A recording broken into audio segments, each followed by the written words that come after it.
श्रीमद् भागवत की कथा सुनाई, जो परम पवित्र भगवत भक्ति प्रदान करती है।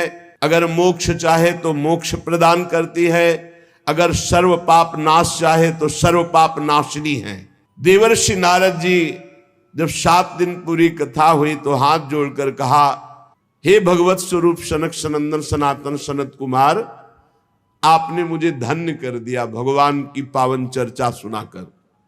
आज मेरे हृदय में भगवान श्री हरि के प्रति अगाध प्रेम बढ़ रहा है। आपने जो भगवत चर्चा सुनाई, मैं सब साधनों में सर्वश्रेष्ठ साधन मानता हूं भगवान श्री वृंदावन बिहारी श्री कृष्णचंद्र जी की प्राप्ति का भगवत चर्चा सुनी जाए।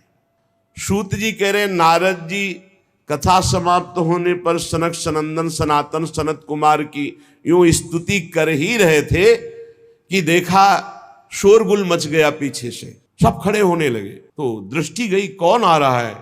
भगवान सुखदेव जी पधार रहे।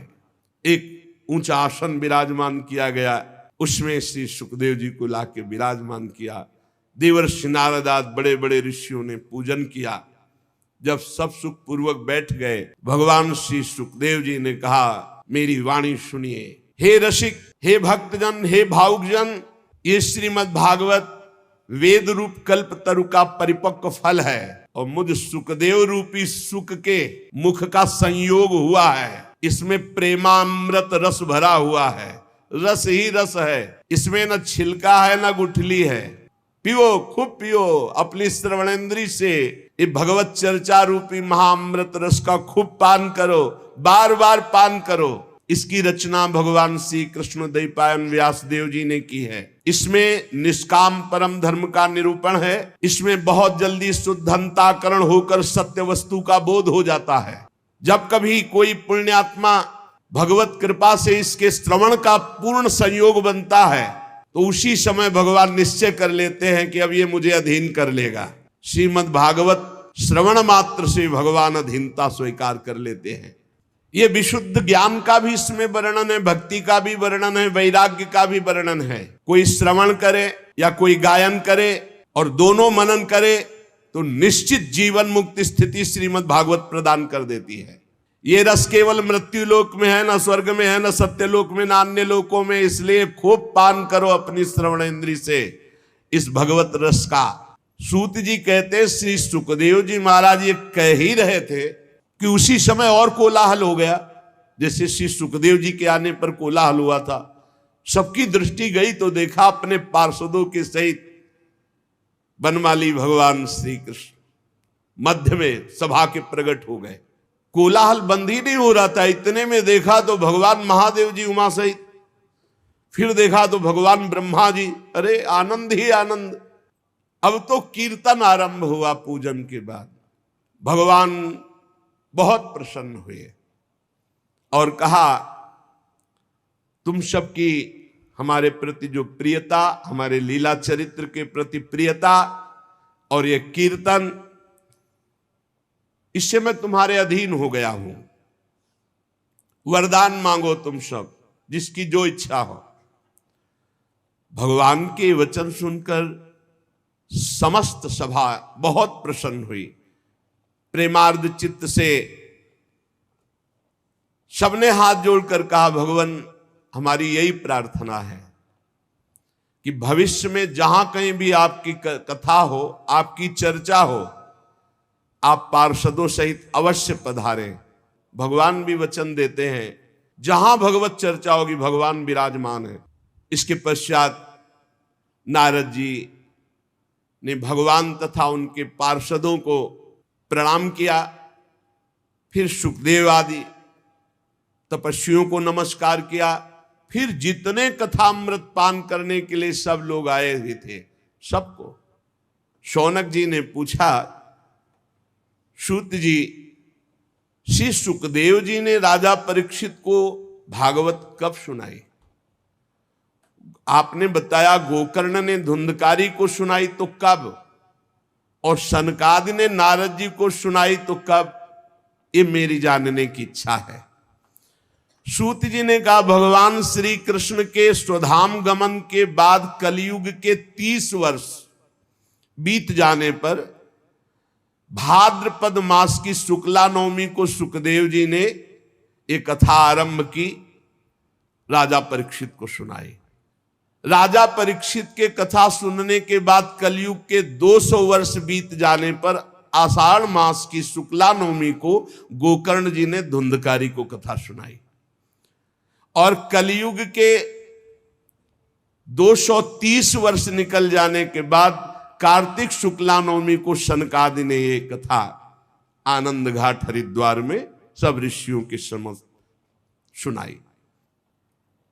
एक बार भगवान विष्णु एवं देवताओं के परम पुण्यमय क्षेत्र नैमिषारण्य में शौनकादि ऋषियों ने भगवत प्राप्ति की इच्छा से 1000 वर्ष में पूरे होने वाले एक महान यज्ञ का अनुष्ठान किया।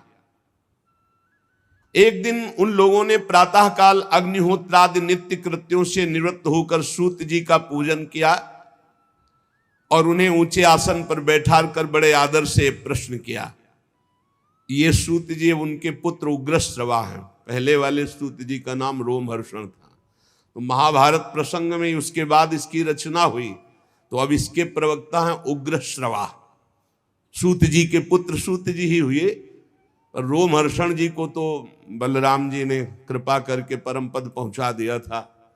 ऋषियों ने नित्य अपना प्रातःकालीन कर्म करके सूत जी का पूजन करके ऊंचे आसन पर बैठाकर प्रश्न किया। ऋषियों ने कहा, सूत जी आप निष्पाप हैं, आपको समस्त इतिहास पुराण धर्मशास्त्र सिद्धांत सबका ज्ञान है। वेदविद्ताओं में श्रेष्ठ भगवान बादरायण ने, श्री कृष्ण द्वैपायन व्यास देव जी ने, भगवान के सगुण निर्गुण रूप को जानने वाले दूसरे मुनियों ने जो कुछ जाना है वो सब आपको ज्ञान है। आपको सब ज्ञान, जितना ऋषि मुनियों को सबको ज्ञान, जो रचना सब कुछ आपको ज्ञान है। और आप बड़े सरल हृदय के हैं, शुद्ध हैं। इसी से अनुग्रह रूप आपके अंदर ये ज्ञान आया है, कृपा से। गुरुजन अपने प्रेमी शिष्य को अपने हृदय की गुप्त से गुप्त बात बता दिया करते हैं। आयुष्मान, आप कृपा करके बतलाइए कि सब शास्त्रों, पुराणों, गुरुजनों, सिद्धांतों, उपदेशों में कौन सा ऐसा सरल साधन है जिससे कलयुगी जीव भगवत प्राप्ति कर ले। आपको सब ज्ञान है। भगवान के अवतीर्ण होने का रहस्य क्या था, उसे हम सुनना चाहते हैं। आपन्ना संस्कृतिम घोरा, बार बार जन्म, बार बार मरण, बार बार कर्म के फंदे में फंसा हुआ जीव, ये जब तक भगवान का नाम जप नहीं करेगा तब तक मुक्त होने वाला नहीं।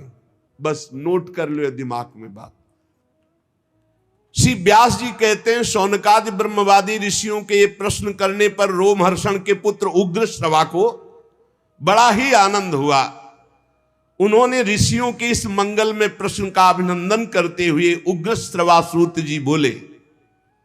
ये उस समय की बात है जब सुखदेव जी महाराज प्रकट होकर, अभी कोई संस्कार नहीं हुआ, लौकिक वैदिक कोई अनुष्ठान नहीं हुआ, बस जन्म हुआ और चल दिए। पिताजी भगवान व्यास देव जी पीछे पीछे पुकार रहे, हा बेटा, हा बेटा, पर ये मुड़ के भी नहीं देखे। तो वृक्षों से उत्तर निकला, सुकोहम सुकोहम सर्वभूत हृदयम, समस्त भूतों के हृदय में विराजमान भगवान सुखदेव जी। ऐसे महामहिम पहले श्री सुखदेव जी को हम नमस्कार करते हैं। बहुत सुंदर सिद्धांत का वर्णन है।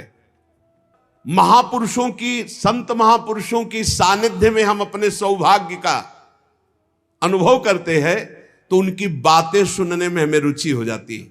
तदनंतर श्रवण की इच्छा, तीर्थादि पवित्र साधन, उससे महत सेवा, और महत सेवा से तदनंतर श्रवण की इच्छा। श्याम महत सेवया तो वासुदेवे कथा रुचि। महापुरुषों के, संतों के संग का, उनकी सेवा का क्या फल? भगवान की कथा सुनने में आसक्ति हो जाए। जहां जहां पी की बात सुने खोजत तिन गैनन। फिर कथा में जो रुचि होती है उससे हृदय पवित्र होता है, अशुभ वासनाएं नष्ट होती है और हृदय में तड़पन हो जाती कि अब भगवान को भूलेंगे नहीं, अब इसी जन्म में भगवत प्राप्ति करनी है, और उसके हृदय में भगवान प्रकाशित हो जाते हैं। श्री श्रुति जी कहते हैं सृष्टि के प्रारंभ में कोई तारीख नहीं लिखी है कब किस दिन से प्रारंभ हुई। भगवान ने अपने आप से अपने आप के लोकों के निर्माण की इच्छा की।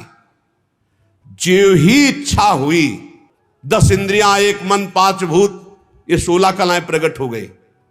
5 कर्मेंद्री, 5 ज्ञानेंद्री, 10 इंद्रियां, 1 मन, वही अंतःकरण चतुष्टय कहा जाता है। निश्चय के कारण बुद्धि, चिंतन के कारण चित्त, क्रिया स्वीकृति के कारण अहंकार, वस्तुतः 1 मन ही अंतःकरण है। और 5 भूत जिनसे शब्द, स्पर्श, रूप, रस, गंध, आकाश, वायु, अग्नि, जल, पृथ्वी, ये भगवान ही बन गए। जब शब्द, स्पर्श, रूप, रस, गंध के मूल पंचभूत तो उनमें जल भी है, अब वो जल में शयन करने लगे।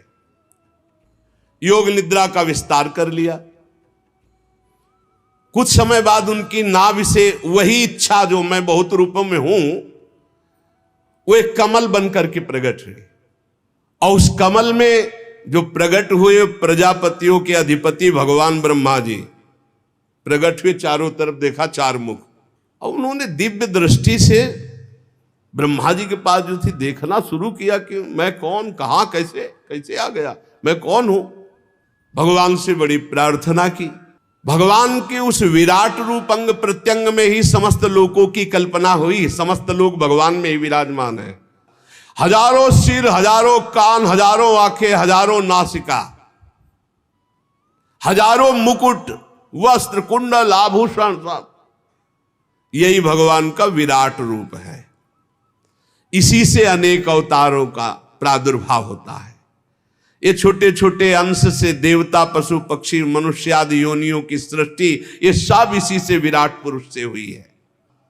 सबसे पहले कमल, कमल से ब्रह्मा, और फिर ब्रह्मा जी ने जो पहली सृष्टि की तो सबसे पहले सृष्टि में प्रकट हुए सनक, सनंदन, सनातन, सनत कुमार। दूसरी बार इस संसार कल्याण के लिए समस्त यज्ञों के स्वामी उन भगवान ने जो रसातल में पृथ्वी विराजमान थी उसको लाने के लिए 12 अवतार धारण किया। ऋषियों की सृष्टि में देवर्षि नारद के रूप में 3रा अवतार धारण किया। फिर धर्मपत्नी मूर्ति के गर्भ से नर नारायण के रूप में भगवान ने 4था अवतार लिया। 5वें अवतार में भगवान ने सिद्धों के स्वामी कपिल के रूप में अवतार लिया। अनुसुईया के वर मांगने पर 6ठे अवतार में अत्रि की संतान दत्तात्रेय के रूप में भगवान प्रकट हुए। इस अवतार में उन्होंने अलर्क और प्रहलाद आदि को ब्रह्म ज्ञान का उपदेश किया। 7वीं में रुचि प्रजापति की आकुति नामक पत्नी से यज्ञ के रूप में भगवान ने अवतार ग्रहण किया और अपने पुत्र याम आदि देवताओं के साथ स्वयंभू मनवंतर की रक्षा की। राजा नाभ की पत्नी मेरु देवी के गर्भ से ऋषभ भगवान के रूप में अवतार हुआ, जिनके पुत्र भरत जी, जो जड़ भरत जी कहलाए गए। ये 8वां अवतार भगवान का ऋषभ देव के रूप में। ऋषियों की प्रार्थना से 9वीं बार वे राजा पृथु के रूप में अवतीर्ण हुए। शौनकादि ऋषियों, इस अवतार में उन्होंने पृथ्वी से समस्त औषधियों का दोहन किया। चाक्षुष मनवंतर के अंत में जब सारी त्रिलोकी समुद्र में डूब रही थी, तब भगवान ने मत्स्यावतार धारण किया, जो 10वां अवतार है। फिर भगवान ने जिस समय देवता और दैत्य समुद्र मंथन कर रहे थे, उस समय 11वां अवतार धारण किया, कच्छप रूप, जो मंदराचल को अपनी पीठ पे धारण किया। फिर उसी समुद्र मंथन में 12वीं बार धनवंतरी के रूप में अमृत कलश लेकर समुद्र से प्रकट हुए। फिर वही उसी समय 13वीं बार मोहिनी रूप धारण करके दैत्यों को मोहित करके देवताओं को अमृत पान कराया। फिर भगवान ने जो 14वीं बार अवतार लिया, वो बड़ा ही भयंकर रूप था, नरसिंहावतार। अत्यंत बलवान दैत्यराज हिरण्यकश्यप की छाती अपने नखों से फाड़ डाली, जैसे चटाई फाड़ डाली। 15वीं बार वामन का रूप धारण करके भगवान दैत्यराज बलि के यज्ञ में गए। अंदर से चाहते थे त्रिलोकी का राज्य, परंतु मांगी उन्होंने केवल 3 पग पृथ्वी। भगवान का 16वां अवतार हुआ परशुराम अवतार। इसके बाद 17वें अवतार में सत्यवती के गर्भ से पराशर जी के द्वारा वे श्री कृष्ण द्वैपायन भगवान व्यासदेव जी के रूप में अवतीर्ण हुए। 18वीं बार देवताओं का कार्य संपन्न करने की इच्छा से राजा राम के रूप में भगवान ने अवतार धारण किया। 19वें और 20वें अवतार में यदुवंश में बलराम और श्री कृष्ण के नाम से भगवान का अवतार हुआ। इसके बाद कलयुग आ जाने पर मगध देश बिहार में देवताओं के द्वेषी दैत्यों को मोहित करने के लिए अजन के पुत्र रूप में भगवान का बुद्धावतार। इसके भी बहुत पीछे बाद जब बिल्कुल कलयुग का अंत होना होगा, जब सब लुटेरे हो जाएंगे, कोई किसी का रक्षक नहीं, सब मतवादी आचरण, तो विष्णु यश नामक ब्राह्मण के घर कल्कि के रूप में भगवान अवतीर्ण होंगे।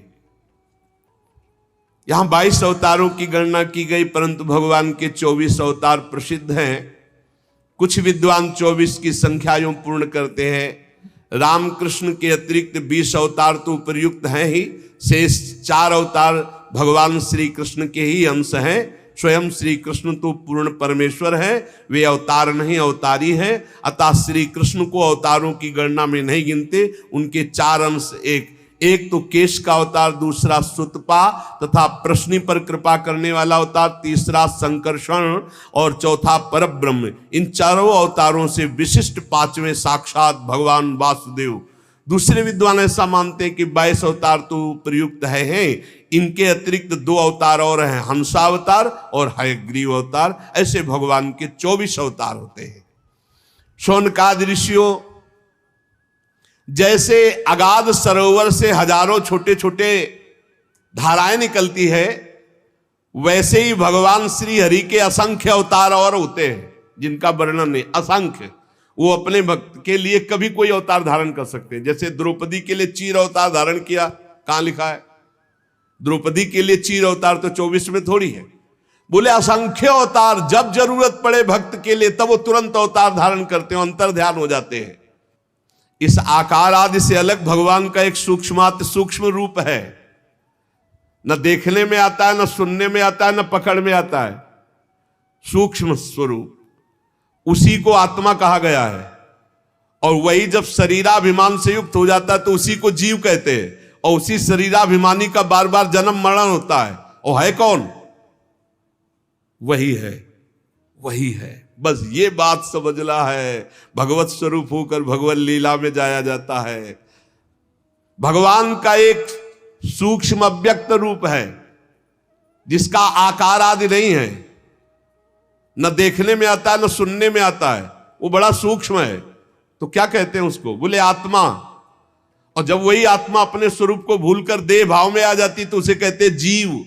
और इसी जीव का बार बार जन्म मरण होता है। ये लौटते चले जाओ तो पहुंचोगे वही प्रभु में ही।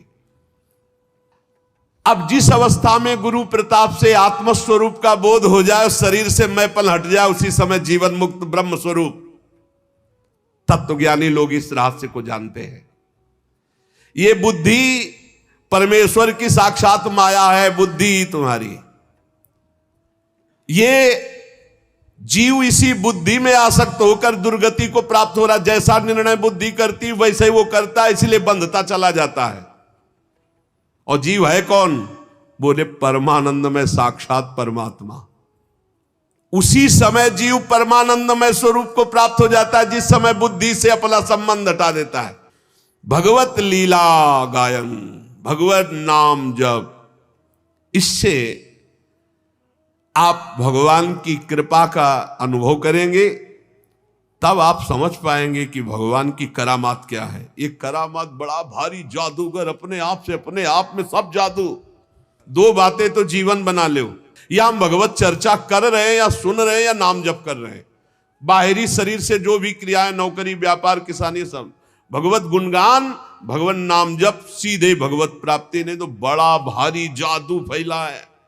एक बार हिम्मत करके निकलो भाई, हम सब भगवान की शरण में हैं। एक बार इस माया प्रपंच से निकलो, नाम जप निरंतर करते रहो, देखना आपकी आध्यात्मिक उन्नति कैसी होती। नाम जप पकड़ लिया, जीत गए पक्का। लीला चरित्र तो हर समय हम नहीं सुन सकते, हर समय नहीं गा सकते, हर समय संयोग नहीं मिल सकता, लेकिन नाम हर समय, नाम। और जब चरित्र सुनने और कहने का समय मिले, खूब उदार हृदय से सुनो और गाओ भगवान की लीला।